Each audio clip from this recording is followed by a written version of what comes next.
महाराष्ट्र के सतारा जिले का एक पुराना गांव लोडवाड़ी। गांव के किनारे एक टूटी हुई हवेली खड़ी थी, जिसे अब लोग दूर से भी देखने से डरते हैं।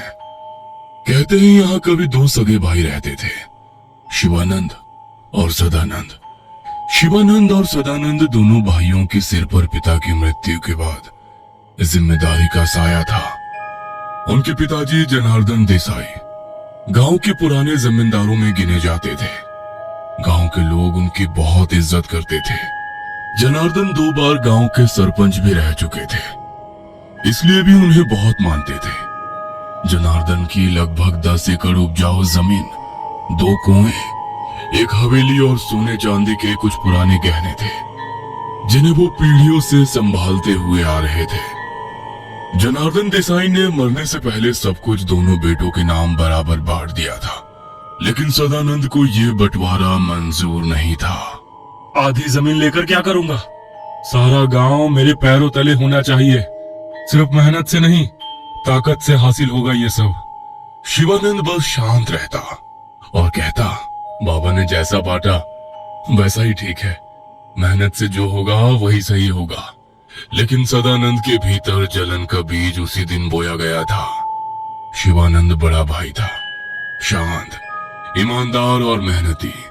खेती करता था और गांव वालों की मदद करता था। सदानंद को ये सब अच्छा नहीं लगता था। उसे बड़ी बड़ी चीजों का लालच था, पैसा, पावर और ऐशो आराम। ये सब मेहनत बेकार है भैया। असली खेल तो पैसा है, पावर है, और वो हमें ऐसे नहीं मिलेगा। शिवानंद बस मुस्कुराता और कहता, जो भी होगा मेहनत से होगा, यही रास्ता सही है। पर ये सीधा रास्ता सदानंद को काटने लगा था। शिवानंद की पत्नी का नाम था सुमेधा, जो एक सीधी साधी धार्मिक प्रवृत्ति की महिला थी। उनके 2 बच्चे थे, एक बेटा और एक बेटी। परिवार छोटा था, लेकिन प्यार और शांति से भरा हुआ। वहीं सदानंद की पत्नी मंजरी एक तेज दर्रार महिला थी, जिसे शहर की चकाचौंध पसंद थी। उनका कोई बच्चा नहीं था, जिससे दोनों के बीच अक्सर तनाव रहता। जनार्दन देसाई के गुजरने के बाद शिवानंद को गांव के लोग उसके पिता की परछाई मानते। शिवानंद को लोग ग्राम सभा के फैसलों में बुलाते, मंदिर के काम में आगे रखते और कई बार उसकी राय को अंतिम मानते। सदानंद को सबसे ज्यादा जलन इस बात की थी कि गांव में लोग उसके बड़े भाई को इज्जत देते थे।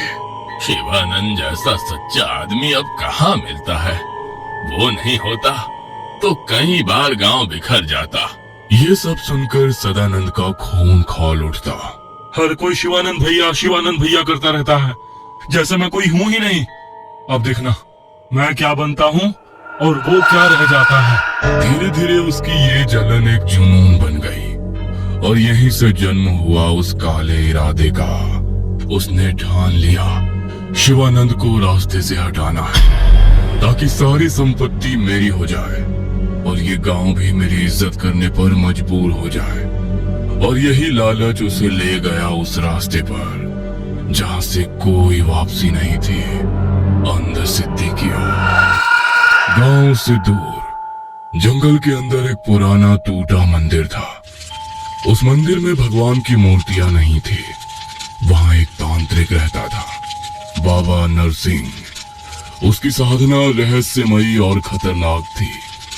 उसे लोग अंध सिद्धि बाबा कहते थे। एक काली विद्या जो मन चाही चीज तो देती थी, लेकिन आत्मा की कीमत पर। एक रात सदानंद उस तांत्रिक के पास पहुंचा। बाबा जैसे पहले से ही उसकी प्रतीक्षा कर रहे थे। जैसे ही सदानंद ने कदम रखा, बाबा ने उसकी तरफ देखा और बोले, तेरे मन में बहुत कुछ चल रहा है, शिवानंद को हटाना चाहता है ना? सदानंद चौंक कर बोला, आपको कैसे पता? मेरे पास आए हर किसी के मन की बात मैं जानता हूँ।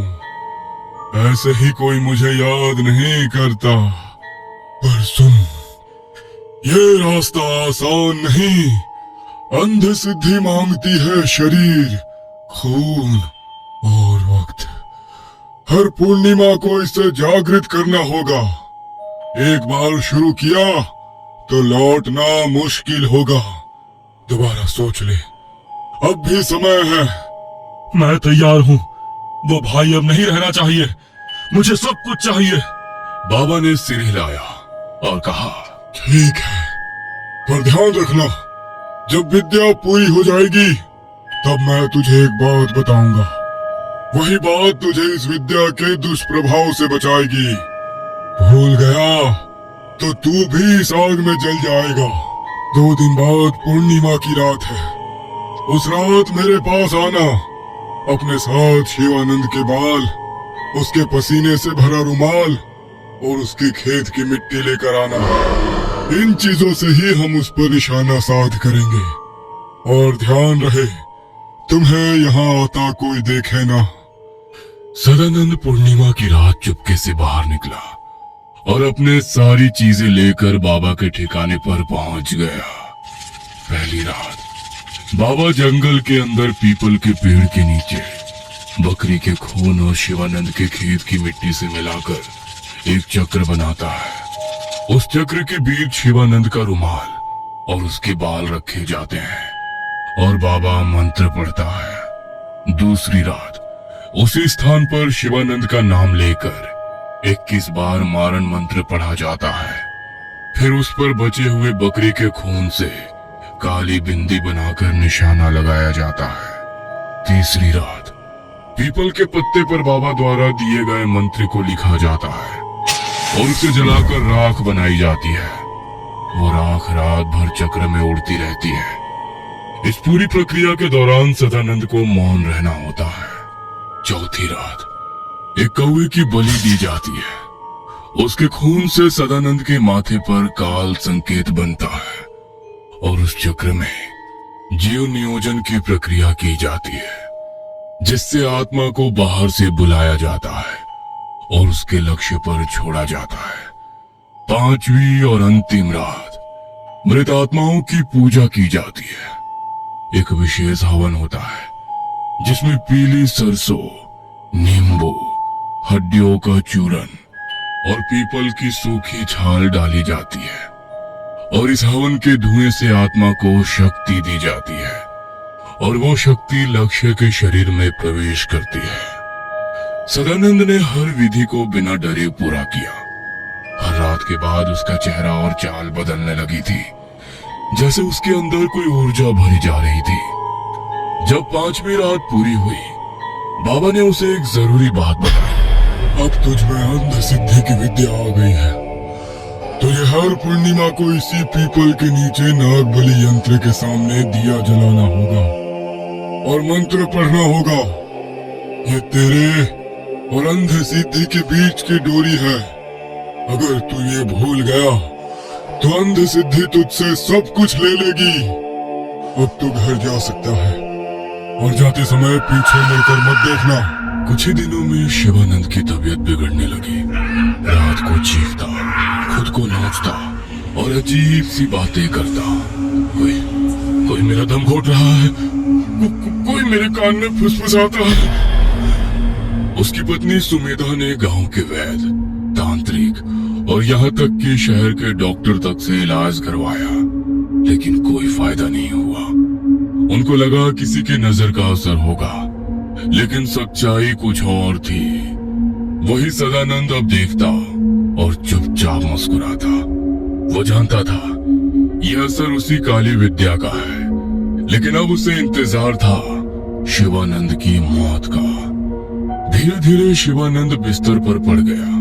चेहरा सूख गया, आंखें गड्ढों में धंस गई, शरीर हड्डियों का ढांचा बन चुका था। एक रात उसने बिना एक शब्द कहे अंतिम सांस ली। वो चला गया। जैसे ही उसकी चिता बुझी, सदानंद ने तुरंत कागजी कार्रवाई शुरू की। उसने सारी जमीन अपने नाम करवाई, हवेली और गहनों पर कब्जा कर लिया। कर्मचारियों को रिश्वत देकर उनकी मदद से उसने सारी वसीयत बदलवा ली। अब सब कुछ मेरा है और शिवानंद का परिवार वो भी बाहर जाएगा। उसने सुमेधा और उसके बच्चों को हवेली से निकाल दिया। इस घर का मालिक मैं हूँ। तेरा पति अब नहीं रहा, इसलिए तू अपने बच्चों के साथ यहाँ से निकल जा। मंजरी ने एक बार भी विरोध नहीं किया। वो भी अब खुद को रानी समझने लगी थी। अब सदानंद नई गाड़ी में घूमता, सोने की चैन पहनता और शहरों में मौज करता। वो गांव वालों के सामने भी घमंड से पेश आता। कई बार जानबूझकर ग्राम सभा की बैठकों में जाकर अपनी राय थोपता, छोटे किसानों की जमीन पर दबाव डालता और यहाँ तक कि मंदिर के कार्यक्रमों में पैसे देकर अपनी शान दिखाता। अब इस गांव का असली राजा मैं हूँ। शिवानंद जैसा सीधा साधा आदमी सिर्फ लोगों की दया से जीता था। मैं ताकत से राज करूंगा। धीरे धीरे वो अपने ऐशो आराम और शराब के मोह में इतना डूबता गया कि उसे ये भी याद नहीं रहा कि उसे ये सब कैसे मिला था। पूर्णिमा दर पूर्णिमा बीतती गई, लेकिन पीपल के नीचे दिया जलाना और नागबली यंत्र की पूजा सब छूटता गया। बाबा नरसिंह की चेतावनी अब बस एक भूली हुई बात थी और अंध सिद्धि इंतजार कर रही थी अपने हिस्से के लिए। अंध सिद्धि की पूजा हर पूर्णिमा को करनी थी, लेकिन अब सदानंद के जीवन में सिर्फ ऐश, घमंड और नशा बचा था। एक रात उसने देखा घर की दीवारों पर अजीब लाल रंग के हाथों के निशान पड़ने लगे, जैसे किसी ने खून से सने हाथ दीवार पर लगाए हो। एक रात सदानंद ने सपना देखा, धूल से घिरे खेत और बीच में शिवानंद की सड़ी हुई लाश पड़ी थी। उसकी आंखें गड्ढों में धसी हुई थी, चेहरा गल चुका था और होठों से काले कीड़े निकल रहे थे। पूजा कभी करना साहे रे सदानंद। सदानंद डर के मारे पीछे हटने लगा, लेकिन तभी उसके सामने उसका अपना ही चेहरा, पर गल चुकी त्वचा, आंखों से काला खून बहता हुआ और होठ जो फटे नहीं बल्कि सील दिए गए थे। उसका ही विकृत रूप जिसे वो सपनों में भी नहीं देखना चाहता था। और वो रूप धीरे धीरे मुस्कुराया और बोला, तुझ्या आत्म्याची वेला झाली आहे। अगले पल सदानंद चीखता हुआ बिस्तर से उठा, पसीने से तरबतर। अगले दिन जब उसने शर्ट उतारी, मंजरी ने देखा उसके शरीर पर जलन शुरू हो गई। पीठ पर नाखूनों से खरोच के निशान पड़े थे। मंजरी के कहने पर उसने मंदिर के पुजारी को घर बुलाया। उस पुजारी ने कहा, सदानंद भाऊ, पूर्णिमा की रात पीपल के पास पूजा करनी होगी। आपके घर की स्थिति भी आजकल अजीब लग रही है। पर सदानंद हंसकर टाल देता। काला जादू मैंने किया है, उसे मैं ही चला सकता हूँ। किसी पूजा की जरूरत नहीं। अवसर बढ़ने लगा।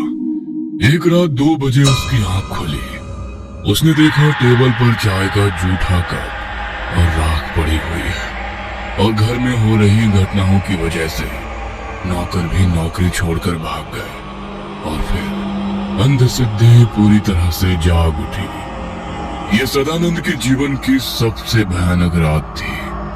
हवेली से अचानक जोर जोर से चीखें सुनाई देने लगी। गर्भवती मंजरी अस्पताल में थी। घर में सदानंद अकेला था। दरवाजे अपने आप जोर से बंद हो गए। खिड़कियों से हवेली में हवा भर गई और लाइटें फड़कने लगी। सदानंद जमीन पर गिरा हुआ था। उसका चेहरा डर के मारे पीला पड़ चुका था। वो जोर जोर से चिल्ला रहा था, माफ कर दो शिवानंद भैया, माफ कर दो, मुझे माफ कर दो।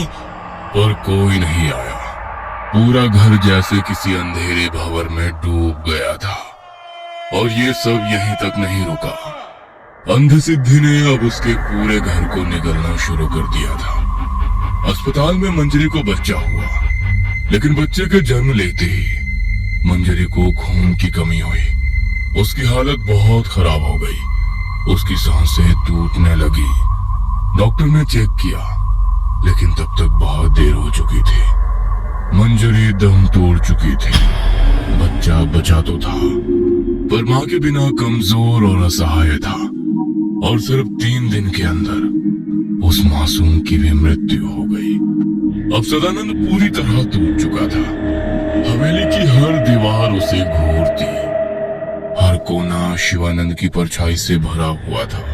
उसने शराब, शोर और दिखावे से अपने डर को दबाने की कोशिश की, पर एक रात जब फिर से लाल निशान दीवार पर पड़े और उसी रात एक अजीब सी आवाज उसके कान में आई, दिया कहाँ है रे? नागबलि का दिया, तू भूला है मुझे, अब मैं तुझे नहीं भूलूंगा। घबराकर सदानंद अंधेरे में भागते हुए तांत्रिक नरसिंह के पास पहुंचा। बाबा, बाबा बचा लो मुझे, मुझसे भूल हो गई, मैं सब कुछ करने को तैयार हूँ, बस इसे मुझसे दूर कर दो। बाबा की आंखें बंद थी। उन्होंने धीरे से आंखें खोली और कहा, मैंने तुझे अंध सिद्धि प्राप्त करने से पहले ही कहा था कि इसे संभालना आसान नहीं होगा। इसकी खिदमत में अगर कोई चूक हुई तो ये सिद्धि तुझे नहीं छोड़ेगी। अब मैं कुछ नहीं कर सकता। उस रात सदानंद पूरी तरह टूट चुका था। अंध सिद्धि अब उसके सिर पर सवार थी। उसका शरीर कांप रहा था। दरवाजे अपने आप बंद हो गए और परछाइयां उसके चारों ओर घूम रही थी। धीरे धीरे अंध सिद्धि ने उसे मानसिक रूप से इतना कमजोर कर दिया कि उसने खुद से ही मुक्ति मांगनी शुरू कर दी। आधी रात को हवेली में अचानक एक जोर की चीख गूंजी। सुबह जब गांव के लोगों ने दरवाजा तोड़ा तो सदानंद की लाश फर्श पर मिली। उसकी गर्दन साड़ी से लटक रही थी, लेकिन सबसे डरावनी बात यह थी, उसका चेहरा सूजा हुआ नीला पड़ चुका था और उसकी आंखें पूरी खुली थी, जैसे वो कुछ बोलना चाहता था पर बोल नहीं पाया। उसके मुंह से काली राख निकल रही थी और पूरे कमरे में एक सड़ी सी गंध फैली हुई थी। जब सदानंद के प्राण निकले उसी वक्त जंगल में अपने ठिकाने पर बाबा नरसिंह ध्यान में बैठ गए। उन्हें कुछ असहज महसूस हुआ।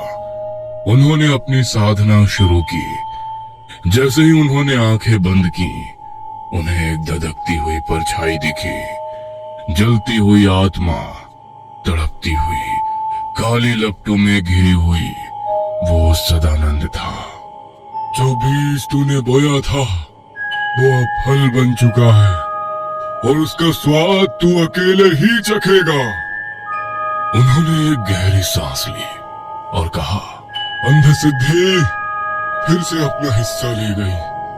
काला जादू शक्ति देता है, पर उस शक्ति की कीमत आत्मा से चुकानी पड़ती है।